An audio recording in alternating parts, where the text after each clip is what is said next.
Viens, suis-moi, trouve à ma croix un peuple affranchi. Viens, suis-moi, laisse-moi porter tes peines, tes soucis. Suis mes pas, rêve avec moi ta nouvelle. Shalom, bien-aimés dans le Seigneur. Je vous retrouve avec joie et j'espère qu'il en est autant pour vous. Je suis dans la joie parce que nous sommes, par la grâce de Dieu, au 7e mois de l'année, donc le mois de juillet. Et en ce qui nous concerne, fils et filles de l'Alliance, nous avons décrété ce mois, mois des progrès extraordinaires. Alors, je voudrais invoquer la grâce de Dieu sur ce mois pour tout un chacun de nous. Je voudrais prier et appeler la faveur de Dieu sur ce mois. Je prie que ce mois ne nous refuse rien de ce qu'il contient comme grâce, comme bénédiction, comme richesse, comme opportunité.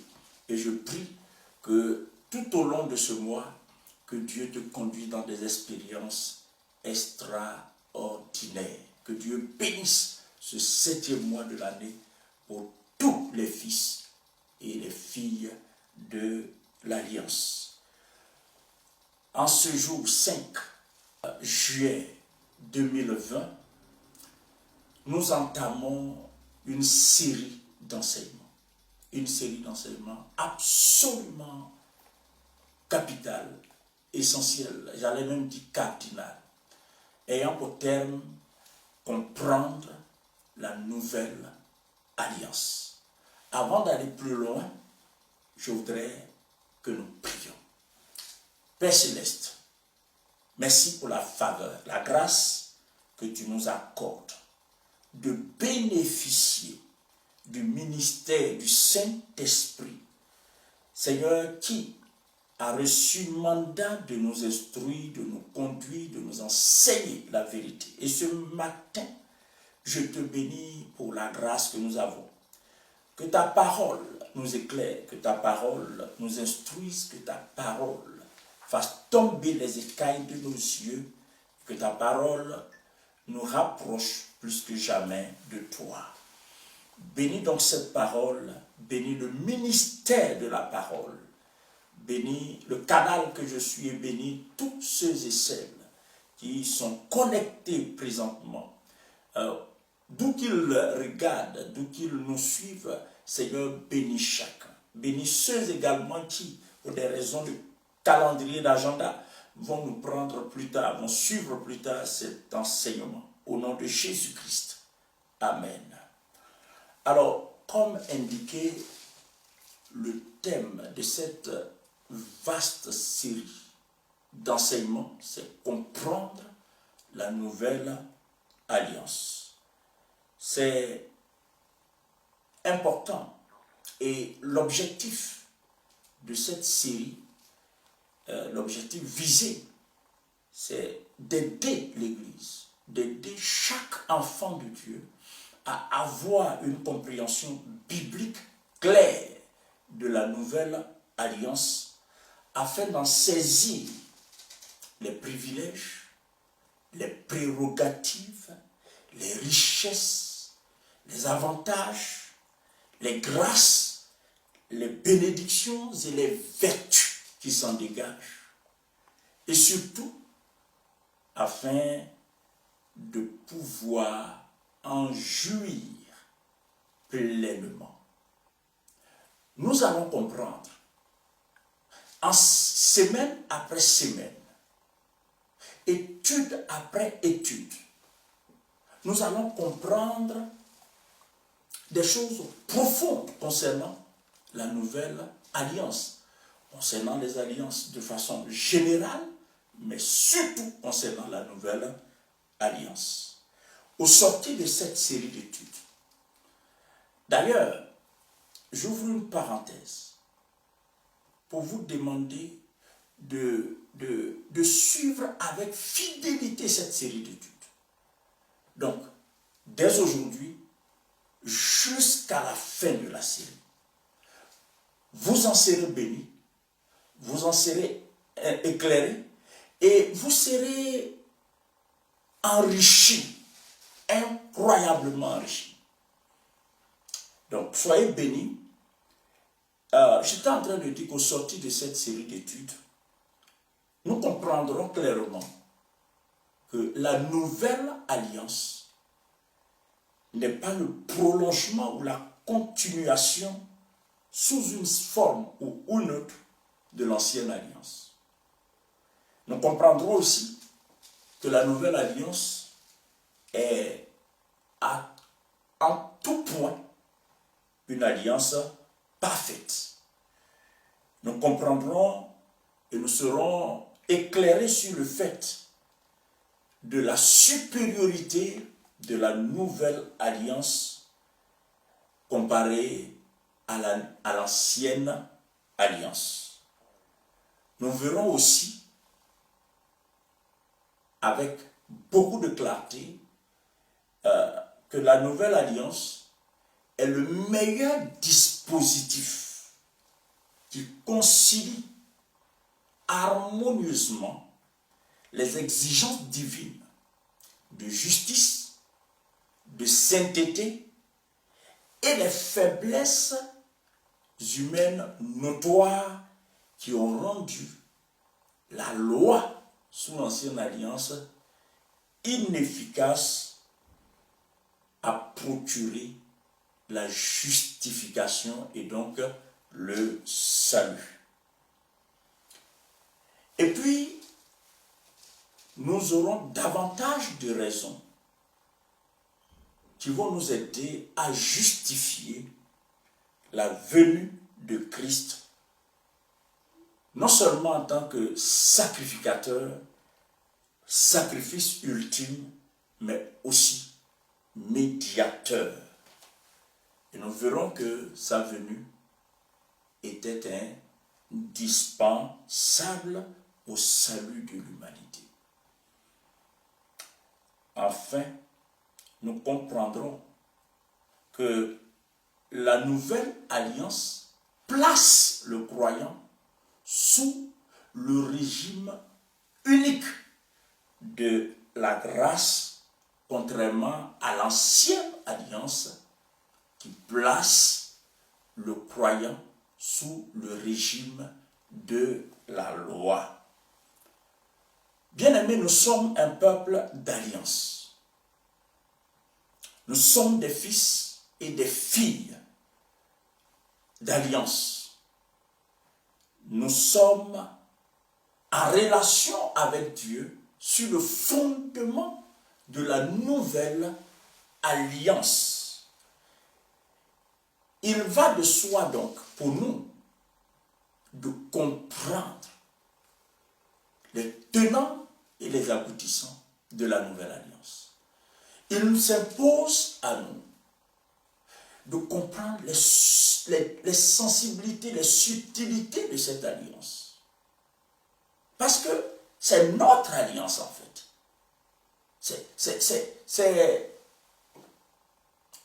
C'est l'alliance dans laquelle Dieu nous a introduits. Nous ne devons pas avoir une connaissance à peu près de cette alliance.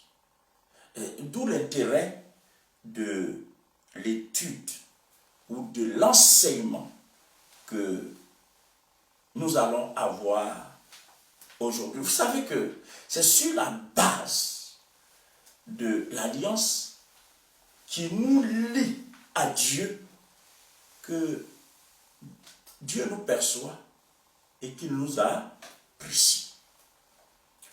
Pour introduire notre série d'études, à travers cette première partie, je vais partager 3 points avec vous.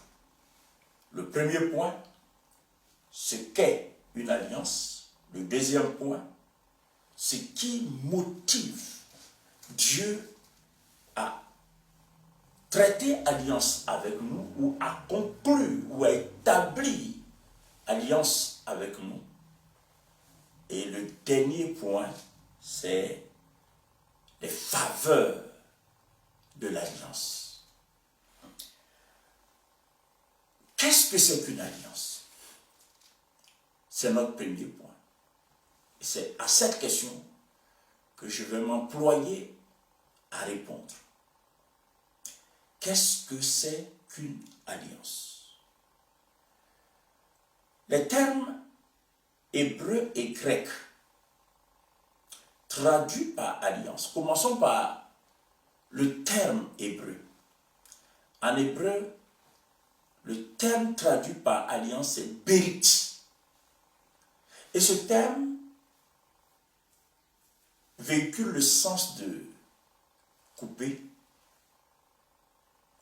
diviser, contracter. Ici donc, dans le terme utilisé en hébreu, nous y voyons une allusion évidente à l'expérience que Dieu fit faire à Abraham lors de l'établissement de l'alliance avec lui. C'est pourquoi je voudrais qu'on lise ensemble Genèse chapitre 15. Donc, à partir du verset 8, pour rappel, Abraham était préoccupé du fait qu'il n'avait pas d'enfant et qu'il se pourrait que ce soit son serviteur qui soit son héritier, contrairement à la promesse que Dieu lui avait faite.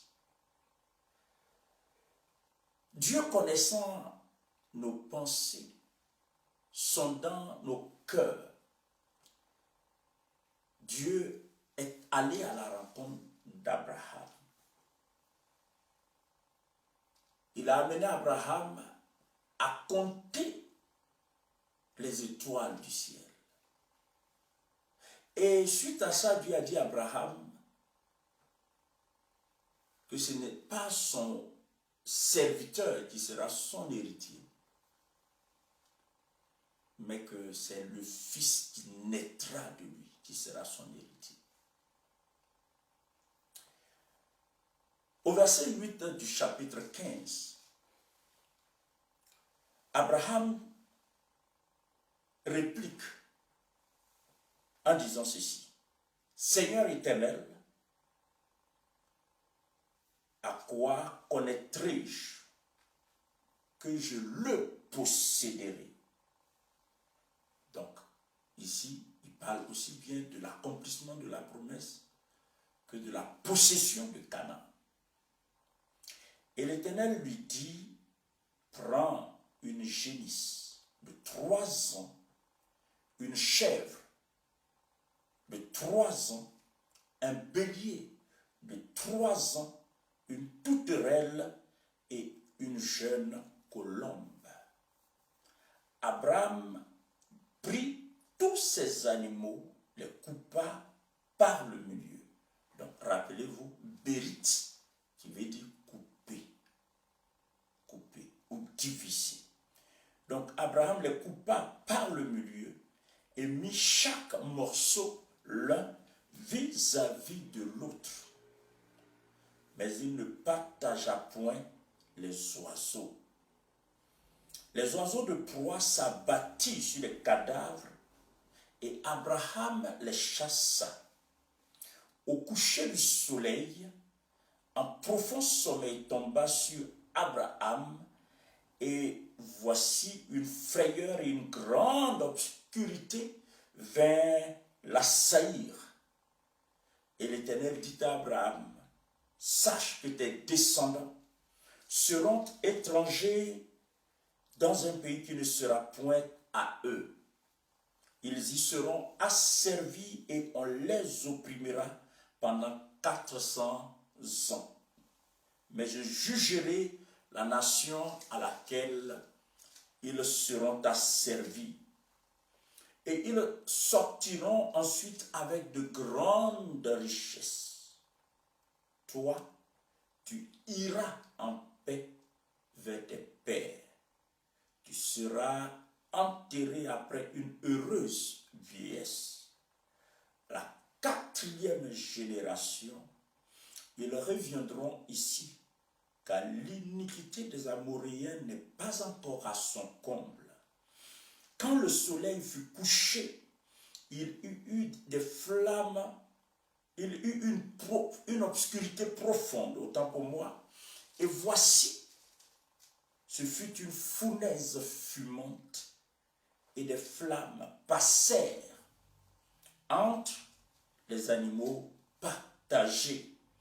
En ce jour-là, l'Éternel fit alliance avec Abraham et dit, je donne ce pays à ta postérité, depuis le fleuve d'Égypte jusqu'au grand fleuve, au fleuve d'Euphrate. Alors, je disais tantôt que le mot hébreu traduit dans nos langues latines par alliance, surtout en français, et en anglais par covenant. Ce mot hébreu signifie couper, contracter, diviser.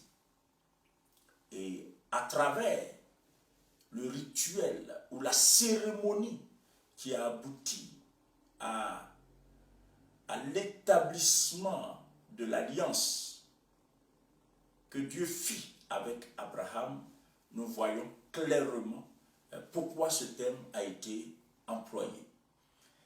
Quand nous allons dans le Nouveau Testament, il y a une évolution dans la conception ou dans la notion de l'alliance. En effet, en Matthieu chapitre 26, à partir du verset 26, je lis, « Pendant qu'il mangeait, Jésus prit du pain et après avoir rendu grâce, il le rompit et le donna aux disciples en disant, « Prenez, mangez, ceci est mon corps. » Il prit ensuite une coupe et après avoir rendu grâce, il la leur donna en disant, « Buvez-en tous, car ceci est mon sang, le sang de l'alliance, qui est répandu pour vous, pour la rémission des péchés. Je vous le dis, je ne boirai plus désormais de ce fruit de la vigne, jusqu'au jour où j'en boirai du nouveau avec vous dans le royaume de mon Père. » Le mot alliance apparaît ici. Et ce mot en grec, c'est diatheke. Diatheke signifie disposition, arrangement, testament ou volonté. Donc diatheke, c'est le mot grec qui, dans le Nouveau Testament, a été traduit par alliance. Quand nous faisons la combinaison de ces deux termes, donc du terme hébreu et du terme grec, et quand nous essayons d'entrer dans la pensée, dans l'esprit de ces termes, nous sommes amenés, quand nous entrons dans l'esprit de ces termes, cela nous amène à définir l'alliance comme un arrangement que Dieu met en place pour régir sa relation avec nous. Donc l'alliance est un arrangement, c'est une disposition ou un dispositif même, j'allais dire, que Dieu met en place pour régir sa relation avec nous. Cet arrangement se répercute sur la postérité. On remarquera que de la Genèse jusqu'au Nouveau Testament, on remarquera que c'est toujours Dieu pour ce qui est des alliances entre Dieu et nous, les humains, entre Dieu et l'humanité. D'une génération à une autre, on remarquera que c'est toujours Dieu qui prend l'initiative des alliances. C'est quelque chose que vous et moi, nous devons comprendre.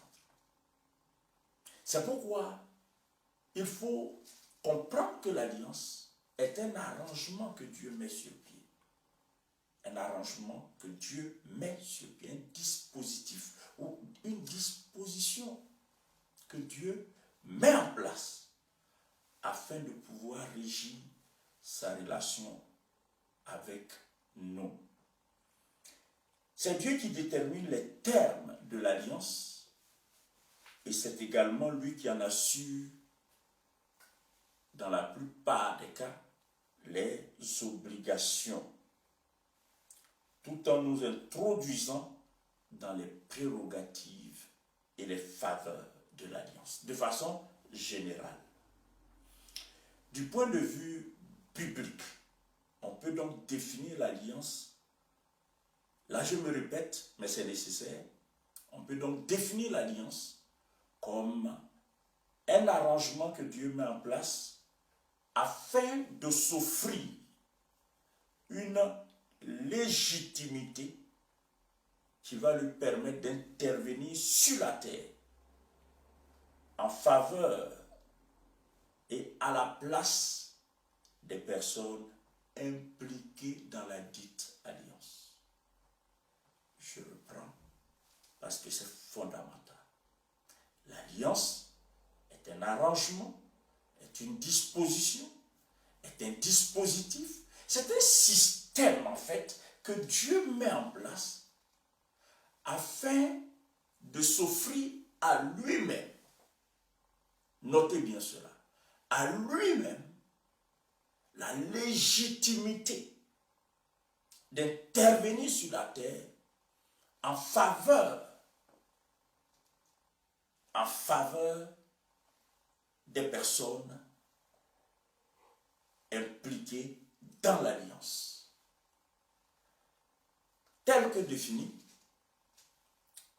il faut comprendre, et ça c'est fondamental, l'alliance profite d'abord et avant tout à Dieu qui en a pris l'initiative. Qu'est-ce que cela veut dire? Cela veut dire que Dieu contracte alliance, Dieu initie l'alliance, Dieu établit alliance avec les hommes, d'abord pour lui-même Dieu. Dieu est le premier bénéficiaire des alliances qu'il contracte avec l'homme. C'est d'ailleurs pour cette raison, la Bible nous révèle Dieu comme étant un Dieu d'alliance. Et il le dit lui-même en Deutéronome chapitre 7 et au verset 9. Il dit ceci: sache donc que c'est l'Éternel ton Dieu qui est Dieu, ce Dieu fidèle qui garde son alliance et sa miséricorde jusqu'à la 1000e génération envers ceux qui l'aiment et qui observent ses commandements. Donc non seulement Dieu prend l'initiative des alliances, mais il se révèle comme un Dieu fidèle qui garde non pas l'alliance, mais qui garde son alliance. Cela veut dire que l'alliance est d'abord la propriété de Dieu. Amen. L'alliance, c'est d'abord la propriété de Dieu. De ce pas, je voudrais rapidement vous expliquer les raisons, certaines des raisons qui motivent Dieu à contracter alliance avec les humains. Pourquoi c'est nécessaire tout ce que je suis en train de vous expliquer? Je précise que l'enseignement d'aujourd'hui introduit la série d'études. Il faut que nous puissions avoir une approche correcte, une approche biblique de ce qu'est l'alliance. N'oubliez pas, rappelez-vous, chers frères et sœurs, que la Bible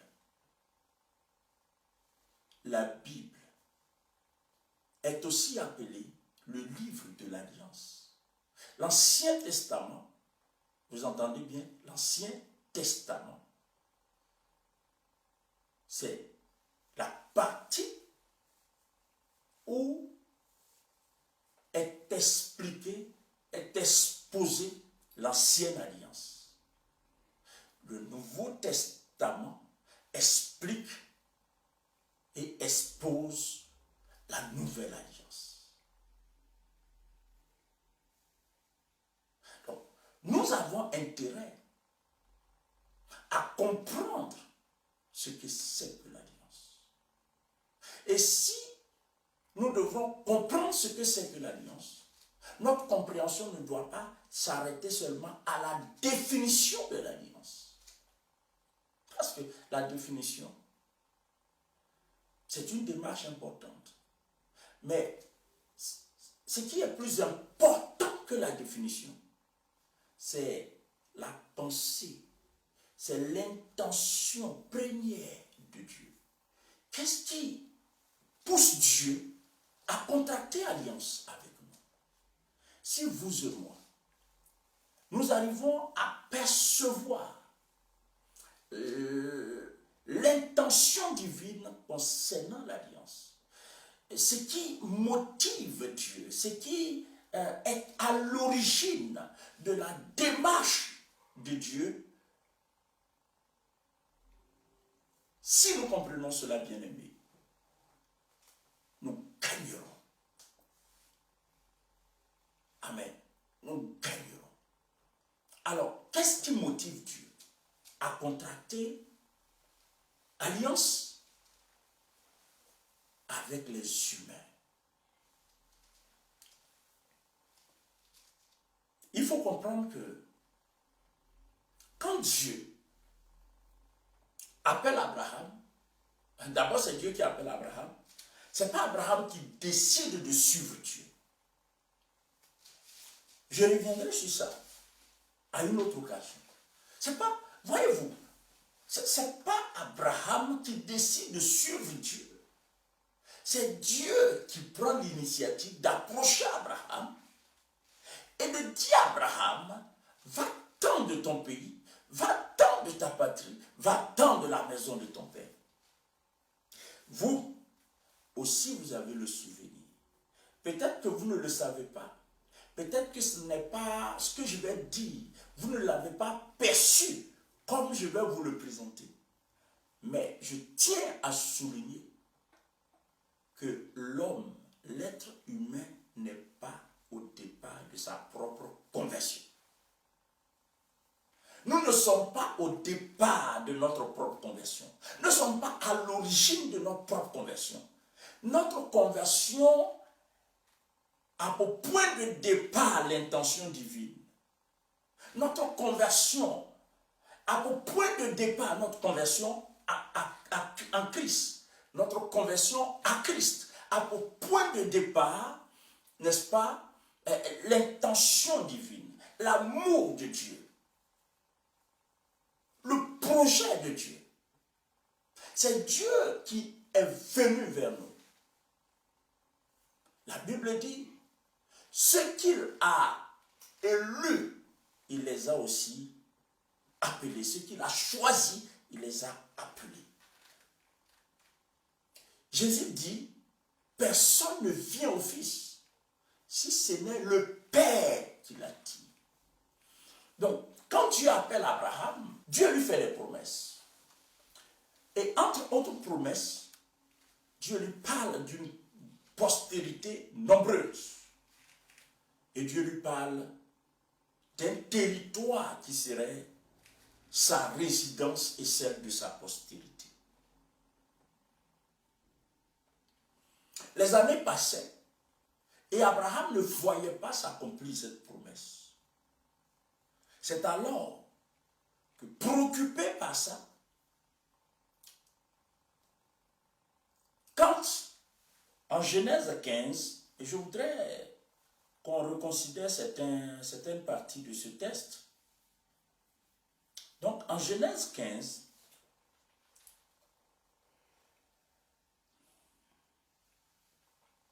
il est dit à partir du verset 1er, après ces événements, la parole fut adressée à Abraham dans une vision. Donc, Abraham va avoir une vision. Et il dit à Abraham, ne crains point, je suis ton bouclier, ta récompense sera grande. Abraham répondit, Seigneur éternel, que me donneras-tu? Je m'en vais sans enfant. Et l'héritier de ma maison, c'est Eliezer de Damas. Abraham dit, voici, tu ne m'as pas donné de postérité. Celui qui est né dans ma maison sera mon héritier. Alors la parole de l'Éternel lui fut adressée ainsi, et ce n'est pas lui qui sera ton héritier, mais celui qui sortira de tes entrailles, c'est celui qui sortira de tes entrailles qui sera ton héritier. Et après l'avoir conduit dehors, il dit, regarde vers le ciel et compte les étoiles, si tu peux les compter. Et il lui dit, telle sera ta postérité. Abraham eut confiance en l'Éternel et qu'il le lui imputa à justice. Et l'Éternel dit encore, Abraham, je suis l'Éternel ton Dieu qui t'ai fait sortir du en Chaldée pour te donner en possession ce pays. Abraham répondit,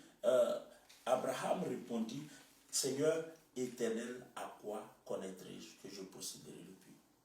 Donc, c'est dans ce contexte-là que Dieu va initier l'alliance avec Abraham. Bien aimé, Abraham n'avait pas demandé à Dieu de conclure alliance avec lui. Je ramène l'enseignement. Je parle d'Abraham parce que Abraham est le père de la foi. D'une part et d'autre part, l'alliance que Dieu a conclue avec Abraham est une alliance qui, dans une certaine mesure, ressemble à la nouvelle alliance. Ressemble à la nouvelle alliance. Je reviendrai sur le sujet pour plus d'approfondissement. Ce que je voulais dire, c'est que Dieu contracte alliance avec nous afin de concrétiser son intention d'entretenir relation et communion avec nous. Hormis le cadre de l'alliance, il est impossible à Dieu d'entretenir une relation avec l'homme. L'alliance est le cadre idéal pour une relation et une communion sécurisée. Je répète, l'alliance offre à Dieu le cadre idéal pour entretenir avec l'homme une relation sécurisée. L'alliance donc sécurise notre relation avec Dieu, notre communion avec Dieu. Dieu initie l'alliance parce que à travers l'alliance, Dieu s'offre un dispositif qui légitime son implication et la possibilité pour lui d'agir en notre nom et en notre faveur. Lorsque vous entrez en alliance avec quelqu'un, pensez à l'alliance entre David et Jonathan, ou entre Jonathan et David. Lors de cette alliance, ils avaient Jonathan avait donné tout ce qu'il avait à David. Et à partir du jour où ils étaient entrés en alliance, tout ce qui appartenait à Jonathan appartenait à David et vice-versa. Quand Dieu contracte alliance avec nous, cette alliance lui permet d'intervenir sur la terre en notre faveur. Vous savez que Dieu, en Genèse chapitre 1, versets 26 et 27, Dieu a confié la terre aux fils de l'homme, aux humains, je veux dire. Tant et si bien que, légalement parlant, Dieu ne peut plus intervenir sur la terre à moins que ce soit avec l'accord de l'homme. Parce que Dieu a donné la terre à l'homme. La terre a été octroyée à l'homme. Dieu ne se répand pas de ses dons, ni de son appel. Ainsi donc, pour tout ce que Dieu veut faire sur la terre, il faut qu'il le fasse en accord avec l'homme. Quand Dieu contracte alliance avec nous, ce qui nous appartient, lui appartient. Et ce qui lui appartient, nous appartient. Par conséquent, à travers l'alliance, Dieu peut à tout moment agir sur la terre sans être taxé d'abus d'autorité, d'abus de pouvoir. Donc comprenons que c'est dans l'intérêt de Dieu d'être en alliance avec nous. C'est dans l'intérêt de Dieu. Nous avons notre intérêt, mais notre intérêt vient en second. L'alliance, c'est d'abord dans l'intérêt de Dieu. Sans alliance, Dieu est limité. Sans alliance, Dieu est limité. Ce qu'il a l'intention de faire sur la terre, il est capable de le faire. Mais il est limité sans l'alliance, sans une alliance qui définisse sa relation avec les humains. L'alliance donc que Dieu contracte avec nous lui permet d'agir en toute liberté sur la terre. Il faut aussi noter que l'alliance permet la distinction ou la démarcation entre les humains. Une fois que l'alliance est contractée, une fois qu'une alliance est instituée entre Dieu et les hommes, cette alliance crée une démarcation entre ceux qui sont en alliance avec Dieu et ceux qui ne sont pas en alliance avec Dieu. Donc, l'alliance est un dispositif de distinction, de séparation, de démarcation. Quatrièmement, à travers l'alliance que Dieu contracte avec nous, Dieu démontre sa volonté de fusionner nos intérêts aux siens. Ça, c'est sublime. C'est bénissant. Dieu fusionne nos intérêts aux siens et ses intérêts à nos intérêts. Donc, il y a un mélange d'intérêts. Il y a un mélange d'intérêts. Ce qui est à Dieu est à nous.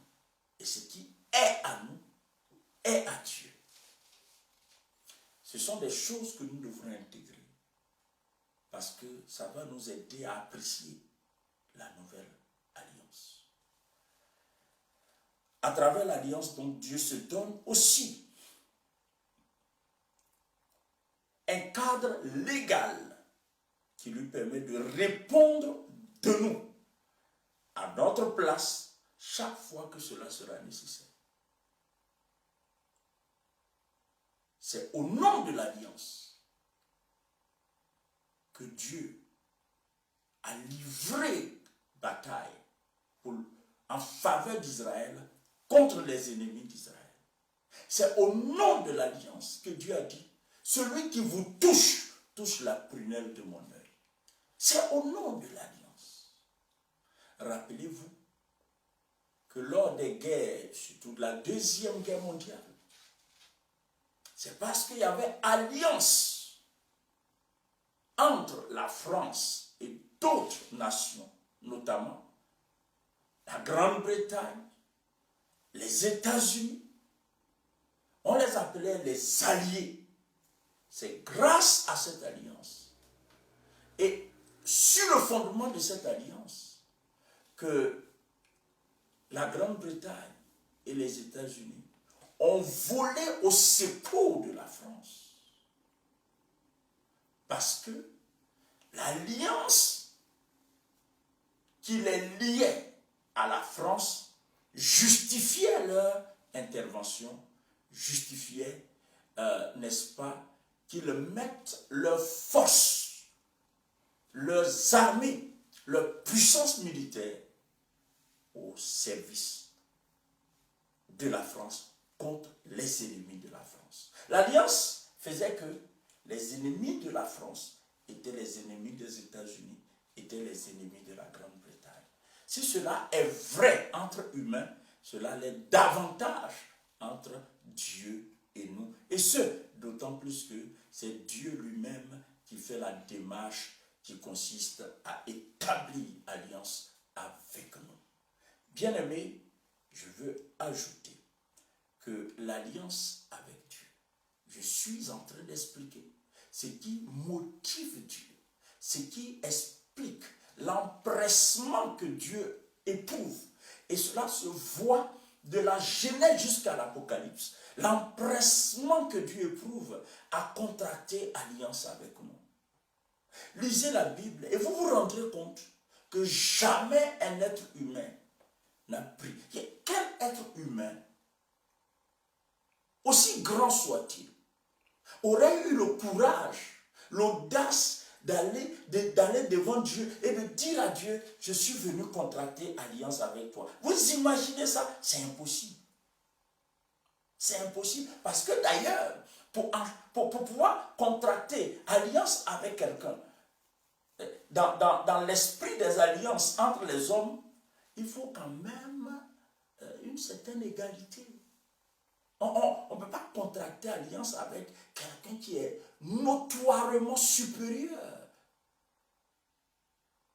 Parce que, et parmi nous ici, l'alliance stipule que j'apporte quelque chose, il apporte quelque chose, que nous participions ensemble à l'élaboration des clauses qui vont régir cette alliance.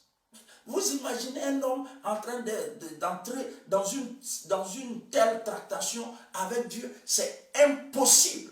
C'est pourquoi je veux insister ce matin et je veux que vous compreniez que l'alliance entre Dieu et les hommes n'est pas un contrat. Ce n'est pas un contrat. Certes, c'est un accord.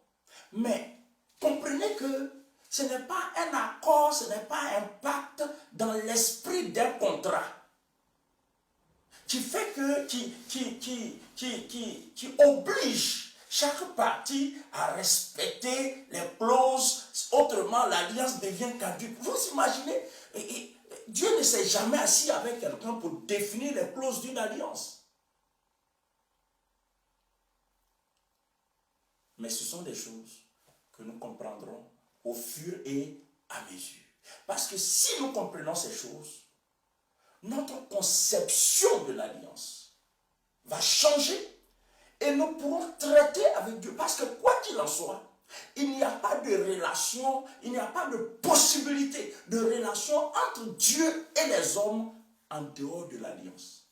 L'alliance est le cadre qui favorise la relation entre Dieu et les hommes. Maintenant, si l'alliance est le cadre qui favorise la relation entre Dieu et les hommes, c'est si tu ne comprends pas l'alliance, si je ne comprends pas l'alliance, je vis ma relation avec Dieu comment?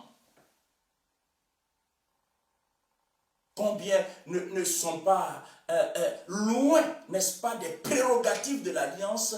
Combien sont empêchés de jouir des bienfaits de l'alliance, surtout de la nouvelle alliance, parce qu'ils ont une conception erronée, mais vraiment erronée de l'alliance. En fait, nous avons, pour la plupart, nous avons ramené l'alliance entre Dieu et nous au contrat qui lie les hommes entre eux. Mais l'alliance n'est pas un contrat. Ce n'est pas un contrat. À travers l'alliance que Dieu contracte avec nous, donc à travers l'alliance que Dieu contracte avec nous, bien-aimés, Dieu se donne les moyens légaux, non seulement de partager,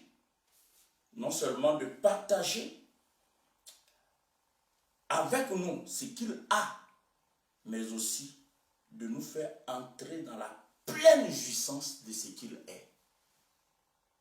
Enfin, quand Dieu contracte alliance avec nous,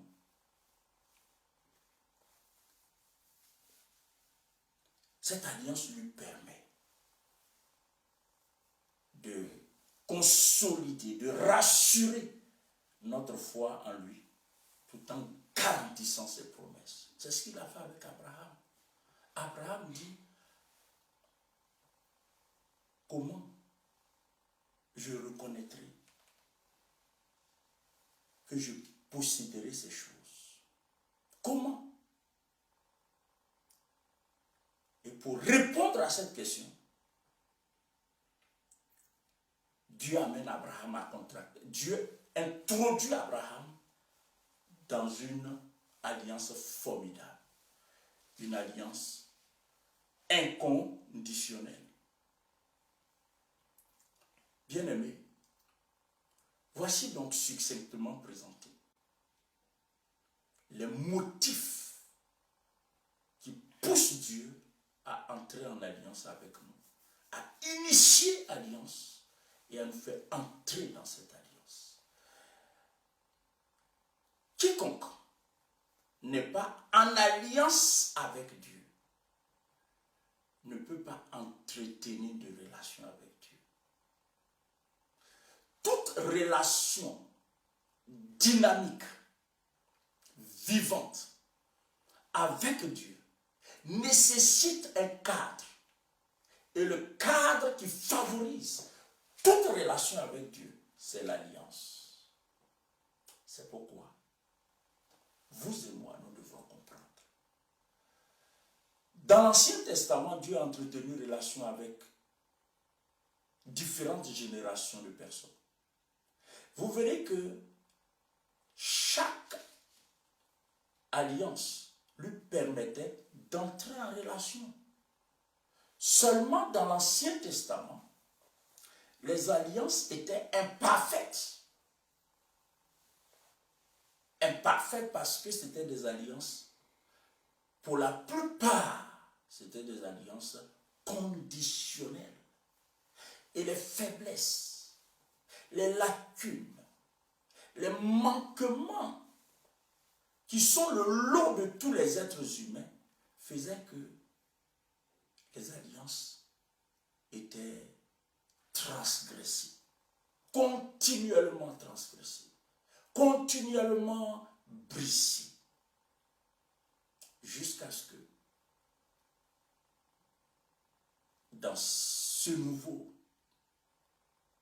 dans le Nouveau Testament, autant pour moi, Dieu décide de contracter une nouvelle alliance.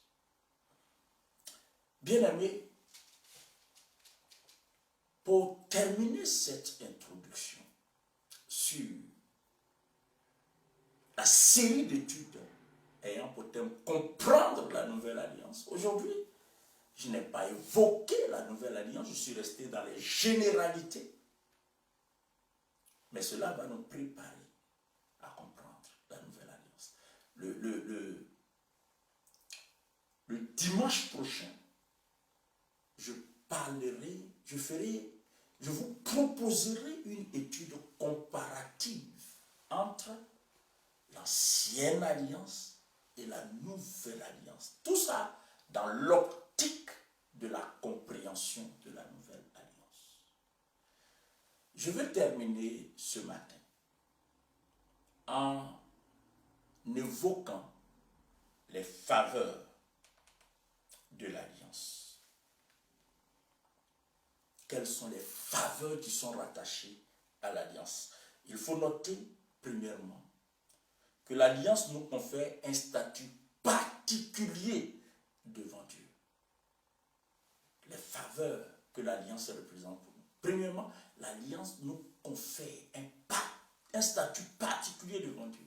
Dès lors qu'une personne entre dans l'alliance de Dieu, dès lors qu'une personne est en alliance avec Dieu, cette personne bénéficie d'un statut unique, spécial et particulier. Deuxièmement, l'alliance nous introduit dans une relation particulière. Voyez par exemple aujourd'hui, Dieu, tout en étant le créateur de tout ce qui existe et vit, et par conséquent de tous les êtres vivants, de tous les hommes, Dieu n'est pas le Père de tous les hommes. Tous les hommes sont des créatures de Dieu, mais tous les hommes ne sont pas des enfants de Dieu. Donc c'est à travers l'alliance que la relation de père et de fils existe et devient une réalité. L'alliance rend ça possible. L'alliance avec Dieu, et ça c'est quelque chose auquel nous devrons être attentifs, parce que c'est une faveur qui est au-dessus de toute description. L'alliance avec Dieu met les capacités et les ressources de Dieu au bénéfice de ceux qui sont impliqués dans l'alliance. L'alliance avec Dieu met les capacités et les ressources de Dieu au bénéfice de ceux qui sont impliqués dans l'alliance. L'alliance avec Dieu sécurise notre relation avec Dieu, et fait de Dieu notre allié. Alors, si Dieu est ton allié, la Bible dit que si Dieu est pour nous, qui sera contre nous? Je ne sais pas si vous imaginez l'étendue de la grâce liée au fait d'être en alliance avec Dieu. L'alliance, c'est quelque chose qui est irremplaçable sur la terre. Dans nos rapports avec Dieu, l'alliance est irremplaçable. Et rien ne vaut l'alliance. Nos prières n'ont de sens que parce qu'il y a alliance. S'il n'y a pas d'alliance, tu pries sur quelle base? Je prie sur quelle base? Nous nous tenons sur le socle de l'alliance. C'est sur le fondement des prérogatives de l'alliance que nous nous approchons du trône de Dieu. Ce sont des choses que nous devons saisir. Ce sont des choses que nous devons comprendre, bien-aimés.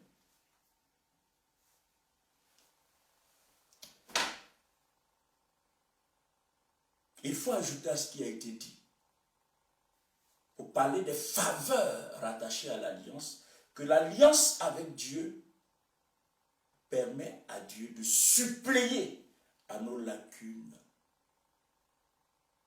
à nos faiblesses et à nos manquements. Souvenez-vous, c'est au nom de l'alliance et de la nouvelle alliance que Dieu a dit à Paul, ma grâce te suffit, car ma puissance s'accomplit dans ta faiblesse, dans tes faiblesses. Dans ta faiblesse. Et Paul dit, plus je suis faible, plus je suis fort. Ça, c'est l'alliance qui fait ça. Donc l'alliance permet à Dieu de suppléer à nos lacunes et à nos forces. L'alliance avec Dieu lui permet également de se substituer à nous de façon légale. Et enfin, l'alliance avec Dieu nous confère des droits et des prérogatives. Des droits et des prérogatives dont l'étendue nous dépasse. Même nos imaginations les plus fertiles, les plus fécondes, ne peuvent pas circonscrire les prérogatives, les avantages et les richesses de l'alliance. Voici ce que j'avais à vous proposer aujourd'hui pour introduire ce vaste chantier qui va faire l'objet d'enseignements, de sondage des Écritures. En fait, dimanche après dimanche, Dieu va nous instruire sur ce sujet ô combien capital, afin de nous préparer à entrer dans les privilèges qui sont nôtres en tant que fils et filles de l'Alliance. Je vous bénis d'avoir pris du temps pour écouter ce message. Et je prie que ce message impacte votre vie. Que ce message change votre façon de voir les choses, de marcher avec Dieu, votre façon de percevoir l'alliance et votre relation avec Dieu. Je voudrais vous recommander de partager au maximum ce message, inlassablement et massivement, pour que vos amis, vos parents, vos collègues de service, vos connaissances puissent en bénéficier, qu'ils soient croyants ou pas. S'il vous plaît, partagez ce message dans les groupes, partagez ce message à tous vos contacts et demandez à vos contacts expressément. Faites-le avec solennité. Mon souhait, c'est qu'il y ait beaucoup de personnes, des milliers de personnes qui vont suivre ce message. L'Église en sera bénie. Je veux parler du corps de Christ. Des pasteurs en seront bénis. Et Dieu sera réjoui. Que Dieu vous bénisse. Que Dieu bénisse sa parole. Et que le reste des semaines de ce mois, de ce 7e mois de l'année, soient des semaines bénies au nom de Jésus-Christ. Seigneur, merci pour la grâce que nous avons eue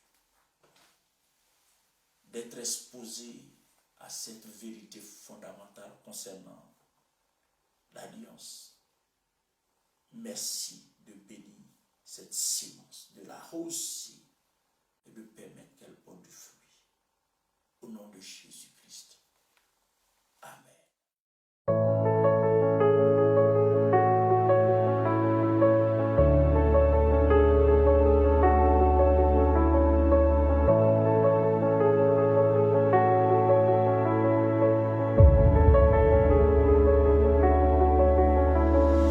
Viens, suis-moi, trouve à ma croix un peuple affranchi. Viens, suis-moi, laisse-moi porter tes peines, tes soucis, suis mes pas.